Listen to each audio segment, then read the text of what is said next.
সেই রক্ত কখনো পিতা যেতে পারে না।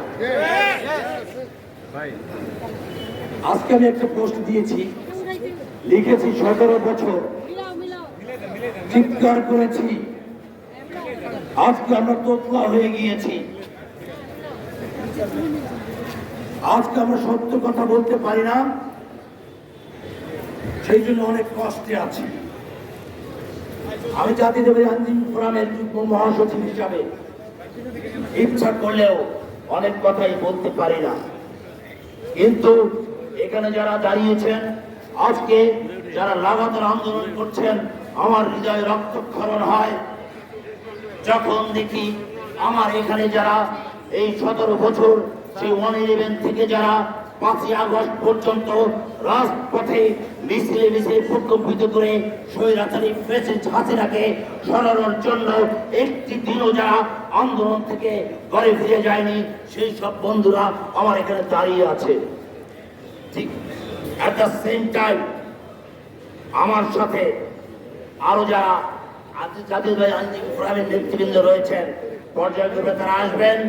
আমরাও নির্দেশিত হয়েছি, যদি কোনো অনিয়ম হয়ে থাকে, আমি বলছি না অনিয়ম হয়েছে, কিন্তু যখন দেখি যে আওয়ামী যারা আমাকে মারধর করলো, যারা আমাকে না শুধু আজকে যিনি অ্যাটর্নি জেনারেল অফিসে বসে আছেন, উনিও সিনিয়র যুগ্ম মহাসচিব জাতীয়তাবাদী আইনজীবী ফোরামের, আমিও যুগ্ম মহাসচিব। উনি যখন ওনার যে চেয়ার, সম্পাদকের চেয়ার থেকে যখন ওনাকে বিতাড়িত করলো, কারচুপি করে ভোট খনন করলো, 8টি মামলা দিল, যারা সারা ক্যাপ করে সেদিন শাহ মন্দির এবং দুলালের প্রচারণায় অংশ নিল, তাদের যখন আমরা এই অ্যাটর্নি জেনারেল অফিসে দেখতে পাই, তখন লজ্জায় আমাদের হয়।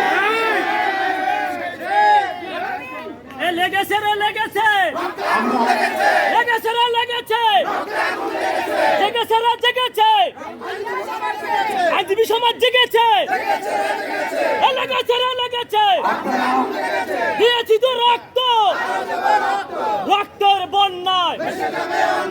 আপনাদের আমি আইনজীবী ফোরামের নেতা হিসাবে আপনাদেরকে আমি আশ্বস্ত করে দিতে চাই, পৃথিবীতে কোন আন্দোলনই বিফলে যায়নি, আপনাদের আন্দোলন বিফলে যাবে না।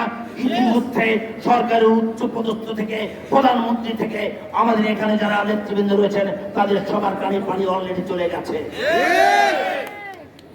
আপনারা মধু চন্দ্রিমা করেন প্রেসিডেন্টদের নিয়ে,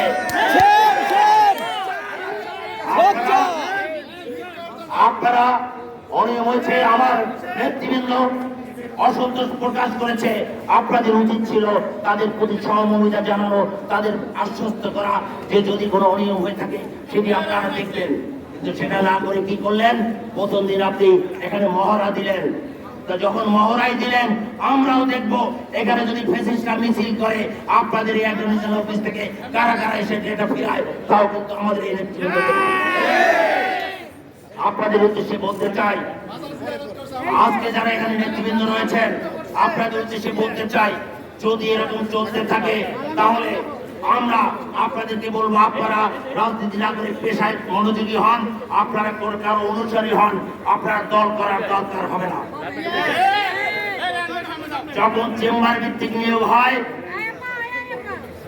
যখন ফ্যাসিস্ট নিয়োগ হয়, যখন আওয়ামী লীগ নিয়োগ হয়, যখন গুপ্ত নিয়োগ হয়, আমারও লজ্জা লাগে।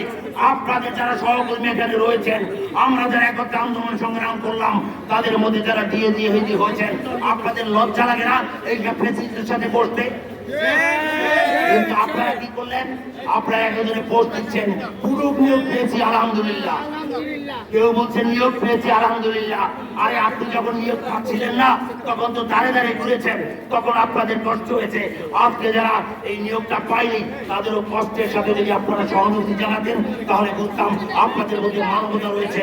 আপনারাও এই আন্দোলন সংগ্রামে যারা এতদিন রাজপথে রয়েছে, তাদের প্রতি আপনাদের একটা সহমর্মিতা রয়েছে। বন্ধুরা আমার, হাসিনাকে ভয় পাইনি, হাসিনার রক্তচক্ষুকে ভয় পাইনি, শামসুদ্দিন চৌধুরী মানিক কে তাড়ানোর জন্য জেল খেটেছি, আন্দোলন করেছি, রক্তপাত করেছি। আপনারা আন্দোলন করেছেন, আমি বলি না আপনারা আন্দোলন করেন নাই, কিন্তু আপনারা আন্দোলন করে কিভাবে ফ্যাসিস্টদের সাথে এক থালে বসে খাচ্ছেন সেটা এই বাংলার মাটিতে আপনাদের অবশ্যই জবাবদিহি করতে হবে।